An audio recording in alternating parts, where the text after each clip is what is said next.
Greetings. This is Apostle Lisa Biggers-Vails, your deliverance coach. And the nugget that I want to talk about today is that you got to know that if Jesus was hated, you will be hated. It talked about in Matthew 27 how the people they envied Jesus and they chose a murderer over him, even though they saw the signs and wonders and miracles. They saw him raise the dead. They saw everything that he did, but because some people were envious of his life, they was envious of what he was doing. They was envious of his authority. They was envious of who he was. And it caused them to choose to let a murderer to go free and to kill an innocent man. What does that tell us about us as being children of the Most High God? That you can be doing everything that God has told you to do. Somebody will find fault with you. Somebody will be intimidated by you. Somebody will dislike you for no reason. Somebody will like what you doing, but just because you doing it, they don't like it and they will hate you without a cause. They will hate you for no reason. And so in saying that, this is when you got to have a I don't care.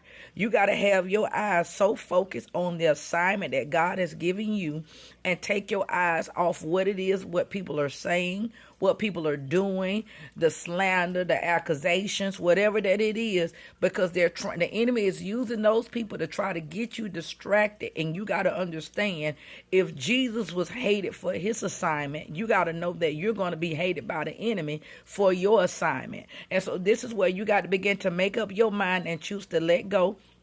Because of some people don't understand. They don't understand because he didn't tell them. He told you. And this is where you got to know how to encourage yourself in the Lord. This is where you got to know that you're not alone, because the Bible says that he said, did not tell you I would never leave you nor forsake you. I will always be there with you. And so there's going to be some times that we're going to be tried. We're going to go through tribulations, and we got to begin to remind ourselves of the promise in the scriptures where he told us that he will always be there with us and that we're not alone. He said, even though a man's enemies will even be those in his own household. And so therefore you got to prepare yourself and understand that you're not alone, regardless of what it looks like, and know that God is with you. And that when you're completing your assignment, the devil is going to try to throw all type of wiles at you to try to get you off guard. And so I just want to tell you that you got to be encouraged, child of God. You got to know that your labor is not in vain. You got to know that God is with you, even though it looks like you don't have the support. It may look like you don't have the encouragement. It may look like you don't have what you need. But the simple fact that you are alive, the simple fact that you're moving forward, you got